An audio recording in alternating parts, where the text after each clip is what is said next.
Assalamualaikum warahmatullahi wabarakatuh. Selamat pagi teman-teman. Di sini kami akan menjelaskan tentang kelainan kongenital yaitu autisme.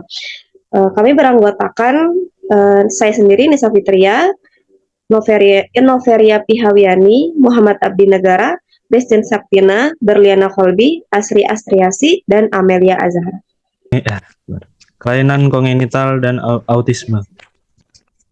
Pengertian kelainan kongenital. Kelainan kongenital merupakan kondisi di mana terjadinya kelainan yang sudah ada sejak perkembangan embrio atau janin di dalam rahim. Kongenital mengacu pada kelainan kondisi fisik, kelainan genetik, atau masalah medis lainnya yang sudah ada sejak awal yang disebabkan oleh faktor genetik dan kondisi ibu saat mengandung. Kondisi kongenital tidak selalu terlihat segera setelah lahir, dan beberapa mungkin tidak terdiagnosis hingga beberapa waktu setelah kelahiran. Berikut beberapa contoh kelainan kongenital, termasuk kelainan jantung bawaan, kelainan bawaan pada organ tubuh, gangguan genetik seperti sindrom Down, dan cacat lahir lainnya. Kemudian ada faktor etiologi kelainan kongenital. Faktor etiologi kelainan kongenital seperti faktor genetik, lingkungan, dan kombinasi dari keduanya dapat berperan dalam menyebabkan kelainan ini. Memahami faktor risiko kelainan kongenital dapat membantu mencegah dan mengelola kondisi ini. Faktor genetik berperan penting dalam menyebabkan kelainan kongenital. Kelainan ini dapat diturunkan dari orang tua ke anak melalui gen yang bermutasi. Beberapa contoh kelainan kongenital yang disebabkan oleh faktor genetik antara lain adalah autisme. Kondisi ini merupakan sebuah kondisi neurodevelopmental yang kompleks yang mempengaruhi cara seseorang berkomunikasi dan berinteraksi dengan orang lain. Kemudian selain faktor genetik, ada faktor lingkungan. Faktor ini dapat menyebabkan kelainan kongenital seperti infeksi. Infeksi tertentu yang dapat terjadi pada ibu hamil adalah rubella, campak, dan cytomegalovirus.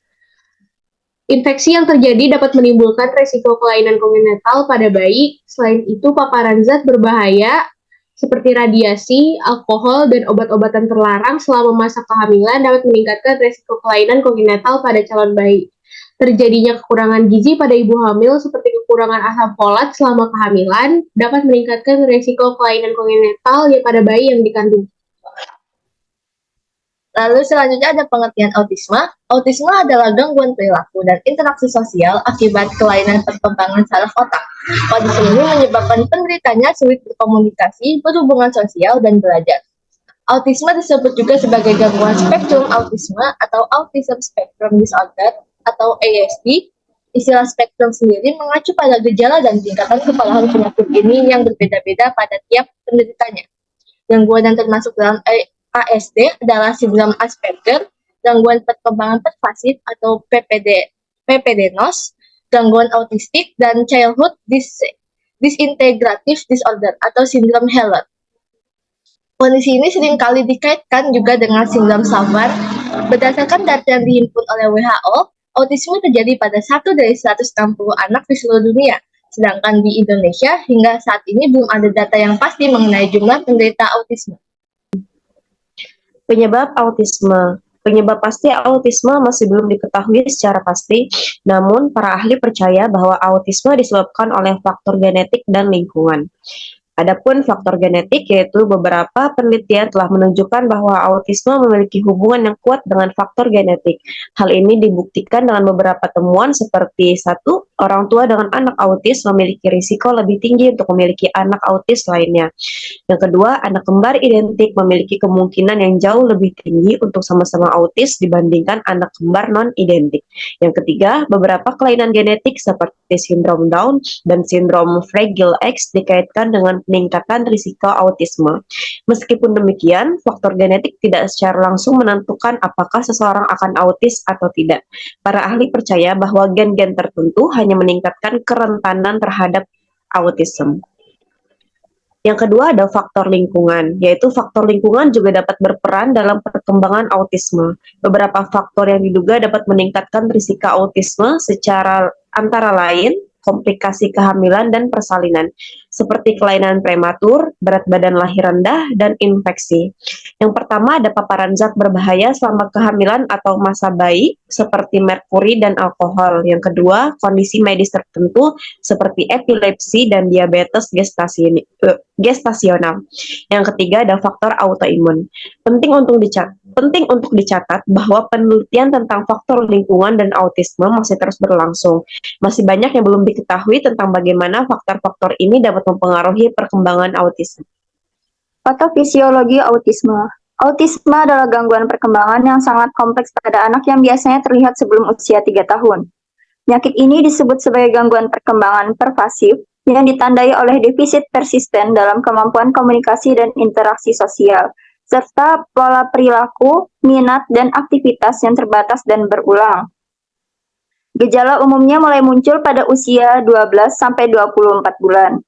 Patofisiologi autisme masih belum diketahui secara pasti, tetapi beberapa faktor yang dikaitkan dengan terjadinya autisme meliputi gangguan pada neurotransmitter, struktur otak, dan fungsi kognitif.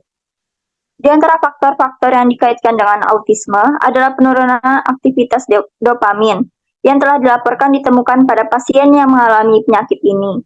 Selain itu, autisme juga dikaitkan dengan defisit neurofisiologi dan abnormalitas fungsi kognitif yang mempengaruhi kontrol eksekutif kognitif yang berhubungan dengan memori, fleksibilitas kognitif, dan inhibisi. Penyebab autisme belum diketahui secara pasti, tetapi diperkirakan bahwa faktor genetik memiliki peran besar dalam pengembangan penyakit ini. Tanda autisme. Tanda-tanda autisme biasanya muncul pada usia 2 atau 3 tahun. Sejak lahir, anak autis tidak menunjukkan respon dan tidak menunjukkan adanya komunikasi atau seperti menggunakan bahasa planet. Terkadang mereka belajar kata untuk berkomunikasi, tetapi hanya untuk mereka sendiri yang paham. Mereka selalu mengulang-ulang kata atau bunyi. Beberapa anak autis seperti retardasi mental, tetapi mereka menunjukkan perkembangan sensor motorik, fisik yang baik, dan ada indikasi memiliki kecerdasan normal. Mereka selalu berimajinasi dan menikmati permainan mereka. Mereka juga menikmati kegiatan fisik seperti berguling-guling, berputar-putar, dan mematikan keran air, membilas toilet, atau membenturkan kepala ke dinding. Pada dasarnya, anak autis mempunyai masalah atau gangguan yang dapat menjadi tanda adanya autisme dalam bidang. Pertama, komunikasi. Beberapa masalah komunikasi sebagai tanda adanya autis bisa dilihat dari perkembangan bahasa lambat atau sama sekali tidak. Anak tampak seperti tuli, sulit berbicara, atau pernah berbicara tapi kemudian sirna. Kadang kata-kata yang digunakan tidak sesuai artinya. Mengoceh tanpa arti berulang-ulang dengan bahasa tidak dapat dimengerti orang. Berbicara tidak dipakai untuk alat berkomunikasi, senang meniru atau membeol atau ekolalia. Bila senang meniru dengan hafal betul kata-kata atau nyanyian tersebut tanpa mengerti artinya. Senang menarik-narik tangan orang lain untuk melakukan apa yang ia inginkan, misalnya bila ingin meminta sesuatu.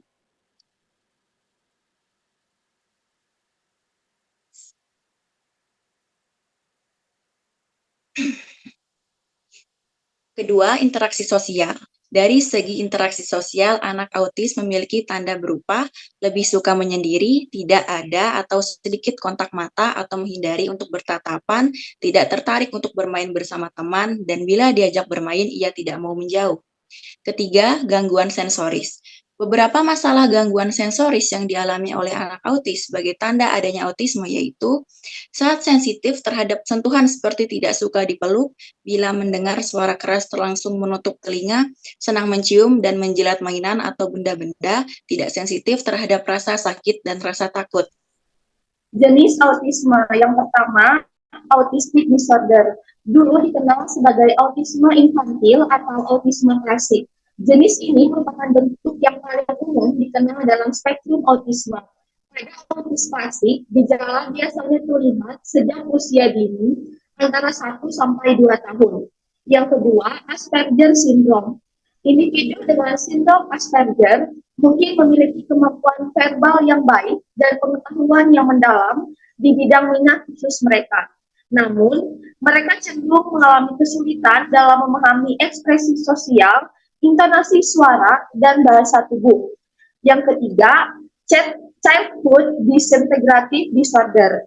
Jenis ini jarang terjadi dan umumnya terlihat ketika anak telah mengalami perkembangan normal selama 2 tahun pertama kehidupannya. Kemudian mengalami penurunan tajam dalam keterampilan sosial, komunikasi, dan keterampilan yang telah dimiliki sebelumnya. Sekian paparan materi dari kami. Mohon maaf apabila ada salah kata dan misinformasi. Terima kasih telah menyaksikan.